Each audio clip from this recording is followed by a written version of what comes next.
Hello student, good morning to everyone. हम लोग आज पढ़ेंगे क्लास 10 के लिए कंट्रोल और कोऑर्डिनेशन चैप्टर, है ना। कंट्रोल और कोऑर्डिनेशन चैप्टर के लिए पहले से वीडियो मौजूद है। पूरा टॉपिक देखने के लिए चैनल को सब्सक्राइब करें और डिफरेंट वीडियोस जो है इसके टॉपिक के सारे वीडियो मौजूद है ना, उसको आप देख सकते हैं। आज हम लोग देखेंगे क्या, आज हम लोग रिफ्लेक्स एक्शन के बारे में देखने वाले हैं, है ना। आज हम लोग रिफ्लेक्स एक्शन को देखेंगे। रिफ्लेक्स एक्शन क्या है, ठीक है। तो इसका डिफाइन इस तरह से है कि spontaneous automatic mechanical responses in which will is not involve so are involuntary in action. कह सकते हैं कि रिफ्लेक्स एक्शन एक ऐसा प्रोसेस है, इसमें एकाएक कोई भी घटना क्या हो जाती है, घटित हो जाती है ना। कोई भी घटना जो है वो एकाएक घटित हो जाती है ऑटोमेटिकली। इसमें मैकेनिकल रिस्पांस क्रिएट होता है जिसमें हमारी इच्छा शक्ति का कोई भी हाथ नहीं होता है ना। और यह इस तरह से हमारे कंट्रोल में ये नहीं होता है, इस वजह से इसको इनवॉलेंट्री इनेक्शन कहा जाता है। इसमें थिंकिंग का कोई काम नहीं है ना। ब्रेन के सेरिब्रम वाले हिस्से का, है ना, कोई भी काम नहीं है। थिंकिंग का, एनालिसिस का, इस सब का फंक्शन इसमें नहीं है, ठीक है। कौन सा एक्शन को हम लोग रिफ्लेक्स एक्शन कहेंगे? तो रिफ्लेक्स एक्शन किसको कहेंगे कि जैसे कुछ एग्जांपल हम लोग देखते हैं। तो जैसे withdrawal of hand when pricked with needle, कोई हमारे हाथों में सुई को चुभा दिया, है ना, सुई को चुभा दिया। तो कौन चुभाया, क्या चुभा, ये तो हम बाद में देखेंगे। पहले हमारा क्या रिस्पॉन्स होता है, हाथ उस जगह से हट जाता है ना। हम लोग अपने हाथ को वहां से रिमूव कर लेते हैं। तो ये जो है, और बाद में हम लोग व्यू करते हैं क्या था, निडल था, है ना। किसने चुभाया, क्या रिस्पॉन्स देना है, ये सब बात, थिंकिंग का मैटर बाद। पहले हम अपने ऑर्गन को बचाते हैं, है ना। किसी भी तरह के डैमेज से हम उसको बचाने का प्रयास करते हैं रिफ्लेक्स एक्शन के द्वारा, है ना। रिफ्लेक्स एक्शन हमारे बॉडी में इसीलिए हो रहा है कि हमारे बॉडी के ऑर्गन को किसी भी तरह का नुकसान नहीं पहुंचे, है ना। साथ में हमारे ब्रेन के ऊपर ओवरलोडिंग की जो समस्या हो जाती है ना, हर चीज को सोच करके जवाब देना करना, इस ओवरलोडिंग को भी ये क्या करता है, रिफ्लेक्स एक्शन बचाने का काम करता है ना। ब्रेन को ज्यादा थिंकिंग से ये रोकने का काम करता है। तो इस तरह से हमारा और भी देखे, एग्जाम्पल पूछ सकता है कि 2-4 एग्जाम्पल लिखिए रिफ्लेक्स एक्शन के लिए। तो क्लोजिंग ऑफ आई, है ना, जब स्ट्रॉन्ग लाइट हमारी आंखों पर पड़ता है तो हमारे आंख अपने आप बंद हो जाते हैं। इसके अलावा हमारी आंखों के पास मैं खुद का अपना उंगली ले जा रहा हूं तो जान रहा हूं कि ये चुभेगा नहीं, फिर भी आंख जो है अपने ऑर्गन के प्रोटेक्शन के लिए ब्रेन क्या कर रहा है, रिफ्लेक्स एक्शन के तौर पर, है ना, वो उसे बंद कर दे रहा है। सिक्रीशन ऑफ सैलिवा इंक्रीज, हम लोग जब पहुंचते हैं किसी भी डेलिशियस फूड के कांटेक्ट में, देखते हैं, खाने की इच्छा जगती है ना, तो सैलिवा का सिक्रीशन स्टार्ट हो जाता है ना। तो ये है। इसके अलावा हम लोग काफ, कफिंग, छींकना, खांसना, यॉनिंग, जम्हाई लेना, है ना, ब्लिंकिंग ऑफ आई, लगातार कंटिन्यूअसली ये सब होता है। हमारे गट का पेरिस्टाल्टिक मूवमेंट जो है, हमारा बॉडी के अंदर कंटिन्यूअसली ब्लड का फ्लो है, हार्ट बीट है ना। तो इस तरह से लंग्स का राइथमेटिक तरीके से ब्रीथ करना, तो ये सब जो तरीका है वो क्या है, तो वो हमारा एग्जाम्पल है रिफ्लेक्स एक्शन का, ठीक है। रिफ्लेक्स एक्शन में क्या कुछ होता है इसे समझना है। तो रिफ्लेक्स एक्शन जो है वो इन्वॉल्व करता है कोऑर्डिनेशन। रिफ्लेक्स एक्शन में कोऑर्डिनेशन होता है किसके बीच में, तो ये देखिए क्या लिखा हुआ है, रिसेप्टर ऑर्गन। कोऑर्डिनेशन किसके बीच में होगा, रिसेप्टर ऑर्गन, स्पाइनल कॉर्ड या फिर सेंट्रल नर्वस सिस्टम के बीच में कोऑर्डिनेशन होगा। तो आप पहले इस चीज को समझे कि रिफ्लेक्स एक्शन 2 तरह का होता है ना। एक जो है स्पाइनल कॉर्ड कंट्रोल करता है, दूसरा है सेरिब्रम, हमारा ब्रेन कंट्रोल करता है। तो एक को कहते हैं स्पाइनल रिफ्लेक्स और दूसरे को कहते हैं सेरिब्रल रिफ्लेक्स। तो पैर के चलते जा रहे हैं, पैर के नीचे कोई रस्सी आ गई, हम लोगों ने क्या किया, पैर को हटा दिया, है ना। बाद में देखा तो रस्सी है, ठीक है, हमको लगा था सांप है, हमने पैर को हटाया प्रोटेक्शन के लिए। तो यहां से जो मैसेज आया, पैर के नीचे कुछ टकराया और हमने पैर को हटाया, तो यहां से जो मैसेज आया वो डायरेक्टली स्पाइनल कॉर्ड पे, स्पाइनल कॉर्ड से डायरेक्टली इफेक्ट ले लिया, है ना।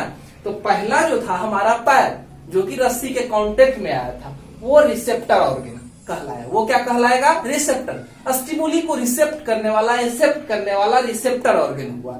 जो भी एक्सटर्नल स्टिमुली था, टच का स्टिमुली था, तो उसको रिसेप्ट करने वाला ऑर्गन रिसेप्टर कहलाएगा।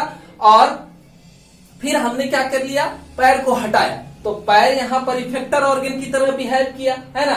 तो पैर जो हो गया वो इफेक्टर ऑर्गन का भी काम कर रहा है, ठीक है। तो या फिर हमारा हाथ चुभाया, पिन हम लोगों ने को पिन चुभाया गया था हाथ में, है ना, या फिर हमारे पैर में पिन चुभाया गया, हमने देखा कि कौन है और फिर रिस्पांस के कारण उसको एक चाटा मारा, है ना। तो यहाँ पर हमारा हाथ इफेक्टर ऑर्गन हो जाएगा और पैर में पिन चुभा था, तो पैर जो हो गया वो हमारा रिसेप्टर ऑर्गन हो गया और हाथ से हम लोगों ने उसे मारा, रिस्पांस यहां तक पहुंचा, तो ये इफेक्टर ऑर्गन हुआ। तो आप समझे रिसेप्टर ऑर्गन और इफेक्टर ऑर्गन। हम कह रहे थे कि रिफ्लेक्स एक्शन में कोऑर्डिनेशन होता है रिसेप्टर ऑर्गन, है ना, और किसके बीच में? इफेक्टर ऑर्गन के बीच में। और इसके लिए स्पाइनल कॉर्ड या सीएनएस जो है वो वर्क करते हैं, ठीक है। कैसे कैसे कुछ होता है, पूरा मैकेनिज्म को देखिए।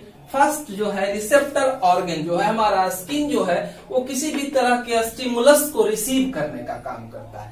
फर्स्ट ये क्या करेगा? किसी भी तरह के स्टिमुलस को रिसीव करेगा और इनिशिएट करेगा। हम जानते हैं कि किसी भी तरह के स्टिमुलस को स्पाइनल से क्या कहते हैं, सीएनएस तक पहुंचाने के लिए हमारा कौन रिस्पॉन्सिबल होता है? तो सेंसरी नर्व। सेंसरी नर्व तो रिसेप्टर ऑर्गन रिसीव करेगा स्टिमुलस को और हमारा सेंसरी नर्व को इनिशिएट करेगा और वह इम्पल्स को कैरी करेगा। सेंसरी नर्व्स जो है इम्पल्स को कैरी करेगा, है ना। सेंसरी नर्व्स का काम हुआ कि इम्पल्स को कंडक्ट करेगा, है ना, रिसेप्टर पार्ट से ले जा करके उसको स्पाइनल कॉर्ड तक या फिर हमारा किसका, ब्रेन के हिस्से तक पहुंचाने का काम करेगा। सेंसरी का काम हुआ, है ना।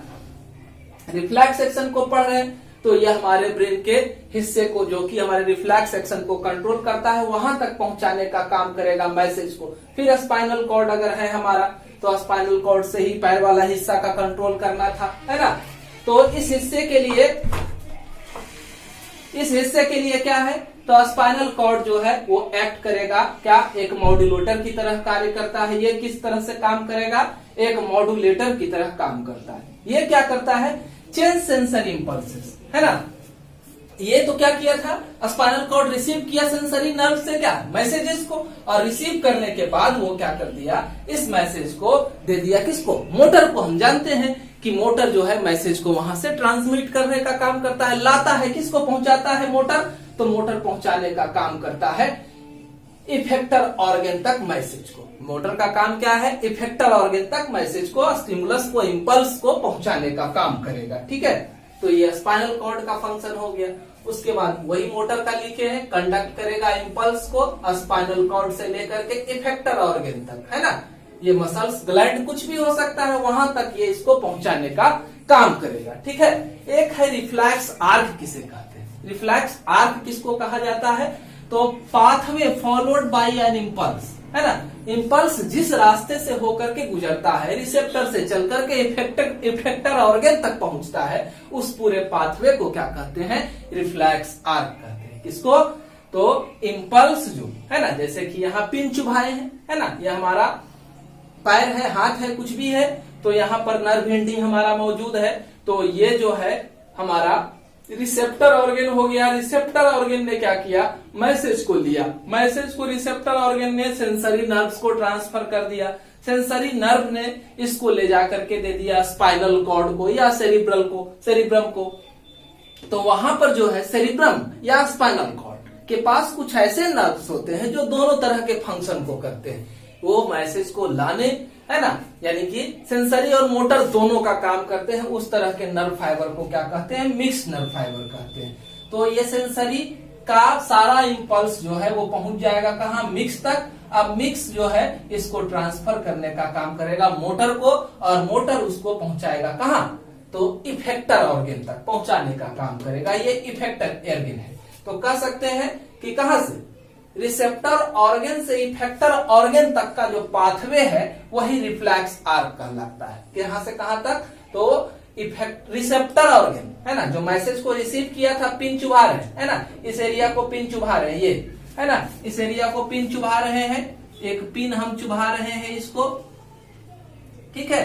तो ये जो मैसेज जा रहा है इसको रिसेप्टर ऑर्गन स्किन हमारा एक्सेप्ट किया और इसको सेंसरी को दिया, सेंसरी से मिक्स तक गया, यहाँ पर स्पाइनल कॉर्ड सपोज मान लीजिए है, तो स्पाइनल कॉर्ड से ये मैसेज फिर मिक्स के द्वारा ट्रांसफर कर दिया जाएगा मोटर को, और मोटर जो है उसको इफेक्टर ऑर्गन तक पहुंचाने का काम करेगा। तो ये पूरा पाथवे जो है वो क्या कहलाएगा, रिफ्लेक्स आर्क कहलाएगा। ये दो होगा, एक स्पाइनल रिफ्लेक्स होगा, एक सेरिब्रल रिफ्लेक्स होगा। ये आर्क कितना तरह का होगा, दो तरह का होगा, है ना, स्पाइनल और सेरिब्रल। यहाँ छोटा सा लिखे हैं सिग्निफिकेंस रिफ्लेक्स एक्शन का, है ना। तो पहले ही बता दिए कि गिव क्विक रिस्पॉन्स, ये तुरंत ही रिस्पॉन्स देने का काम करता है और किसी भी हार्मफुल स्टिमुलस से हमारे बॉडी को के डैमेज को बचाने का काम करता है ना। इसके अलावा यह प्रिवेंट करता है ओवरलोडिंग ऑफ ब्रेन, ब्रेन के ऊपर ओवरलोडिंग नहीं हो, इस कंडीशन को ये क्या करेगा, बचाने का काम करता है। इसका सिग्निफिकेंस है रिफ्लेक्स आर्क का।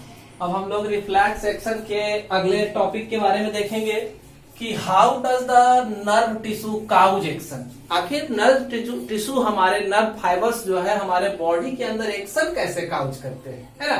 तो हम जानते हैं कि हमारा जो नर्व फाइबर है उसका एक ही मकसद है, वो स्टिमुलस को सिर्फ हमारे बॉडी में ट्रांसफर करने का काम करता है। इसका फंक्शन क्या है, तो हमारे बॉडी के अंदर स्टिमुलस को ट्रांसफर करने का काम करता है। तो जैसे ही स्टिमुलस सेंसरी नर्व से पहुंचा, सेंसरी नर्व से कहा गया, तो सेंसरी नर्व से गया वो हमारे स्पाइनल कॉर्ड के पास गया या सेरिब्रम के पास गया, तो उस कंडीशन में क्या होगा कि वो जो एक्शन देगा, है ना, वो जो एक्शन देगा उसके एक्शन के एवज में वो जो एक्शन है वो ट्रांसफर होगा किसके द्वारा, मोटर नर्व्स के द्वारा। तो मोटर नर्व्स के द्वारा जब ट्रांसफर होगा तो मोटर नर्व्स जो है वो रिलीज करता है न्यूरोट्रांसमीटर, एक फ्लूइड है एसिटाइल कोलिन, है ना। क्या करेगा, एसिटाइल कोलिन को रिलीज करने का काम करता है। अब ये जो एसिटाइल कोलिन आपका रिलीज होगा मोटर नर्व से, है ना, ये एसिटाइल कोलिन काउज करता है। क्या काउज करेगा, ध्यान से समझेंगे, पूरा मैकेनिज्म को, रिफ्लेक्स एक्शन के मैकेनिज्म को समझने का प्रयास करेंगे कि सेंसरी नर्व से मैसेज पहुंचा स्पाइनल कॉर्ड या सेरिब्रम के पास और वहां से उस मैसेज को लाने का काम किया मोटर के पास। जब वो मैसेज आया, है ना, तो वो एक न्यूरोट्रांसमीटर एसिटाइल कोलिन को रिलीज किया, जिससे कि depolarisation of sarcolemma of muscles fibre, है ना, मसल्स फाइबर के सार्कोलेमा मसल्स फाइबर, जानते हैं हमारे मसल्स फाइबर से बने होते हैं और इस फाइबर्स के ऊपर एक मेम्ब्रेन होता है, प्लाज्मा मेम्ब्रेन जैसा, तो उसको सार्कोलेमा कहा जाता है। और उस सार्कोलेमा में डिपोलराइजेशन हो जाता है, एक्शन पोटेंशियल होता है, आयनिक चेंज होता है। अब जो है इसके वजह से क्या होगा कि ये हमारा जो डिपोलराइजेशन है वो सार्कोलेमा जो मसल्स का फाइबर के मसल्स फाइबर के ऊपर जो कवरिंग है उस कवरिंग से ये चला जाएगा सार्कोप्लाज्मिक रेटिकुलम। इंडोप्लाज्मिक रेटिकुलम का तरह का स्ट्रक्चर है मसल्स फाइबर के अंदर, तो ये मसल्स फाइबर के अंदर डिपोलराइजेशन चला गया, है ना, ठीक है। ये कहाँ चला गया, मसल्स फाइबर के अंदर डिपोलराइजेशन चला गया। तब हमारा मसल्स फाइबर जो है ना, हम जानते हैं हमारे मसल्स में दो फाइबर है, एक्टिन और मायोसिन, है ना, एक्टिन और मायोसिन से हमारा मसल्स बना हुआ है। तो हमारे ये जो है वो क्या करते हैं, रिलीज करते हैं कैल्शियम आयन को। ये क्या रिलीज करते हैं, कैल्शियम आयन को। सार्कोप्लाज्मिक रेटिकुलम के पास जब पहुंचा हमारा डीपोलराइजेशन तो क्या हुआ, यह रिलीज किया इसका सार्कोप्लाज्मिक रेटिकुलम रिलीज किया कैल्शियम आयन। अब इस कैल्शियम आयन के प्रेजेंस के वजह से हमारा मायोसिन फाइबर जो है वो एक्टिवेट हो जाता है। क्या होता है, हमारा मायोसिन फाइबर जो है वो क्या हो जाएगा, एक्टिवेट हो जाएगा। मायोसिन फाइबर क्या हो गया, एक्टिवेट हो गया, ठीक है। अब ये मायोसिन एक एंजाइम का सिक्रेशन करेगा। मायोसिन क्या करेगा, एंजाइम का सिक्रेशन करेगा, जिसको क्या कहा जाएगा, एटीपेज कहा जाएगा। इस एंजाइम के वजह से वहां पर हाइड्रोलाइसिस हो जाएगा एटीपी का, है ना, और एटीपी रिलीज करेगा क्या, एनर्जी। एटीपी क्या रिलीज करेगा, एनर्जी करेगा। और इस एनर्जी के प्रेजेंस में जो कि हमारे मायोसिन फाइबर के द्वारा रिलीज हुआ, इसके प्रेजेंस में हमारे एक्टिन फिलामेंट्स जो है वो स्लाइड कर जाएंगे अंदर की ओर। एक्टिन फिलामेंट जो इसके बगल में है वो स्लाइड कर जाएगा अंदर की ओर, है ना। किसके ऊपर? अंदर की ओर कौन है? मायोसिन है, उस पर कर जाएगा स्लाइड। तो जब उसके ऊपर ये स्लाइड करेगा तो समस्या क्या होगी कि दोनों का पोजीशन बदल जाएगा, है ना। एक्टिन और मायोसिन का पोजीशन बदल जाएगा, इनके शेप और अरेंजमेंट जो हो गए वो चेंज हो गए। तो जब हमारे मसल्स के शेप और अरेंजमेंट चेंज होंगे तो क्या होगा? हमारे मसल्स में मूवमेंट काउज होगा और इस वजह से लोकोमोशन होगा, है ना। पिन चुभाया गया, हाथ आके आगे बढ़ा, है ना। तो यह किस वजह से ऐसा हुआ? मसल्स के अरेंजमेंट में अंतर हुआ। और मसल्स का अरेंजमेंट का सबसे बड़ा फैक्टर क्या था? Release of calcium ion. और इस कैल्शियम आयन की वजह से हमारे एटीपेज एंजाइम एक्टिवेट हुए और ये एटीपेज एंजाइम जो है वो हमारे आईटीपी को ब्रेक कर दिए, तब एनर्जी का जनरेशन हुआ, है ना। और हमारा लोकोमोशन और मूवमेंट जैसा काम कंप्लीट हुआ। ठीक है, तो ये हमारा रिफ्लेक्स एक्शन कंप्लीट हुआ। आप चैनल को सब्सक्राइब करें, वीडियो पसंद आए लाइक करें, है ना। और दूसरी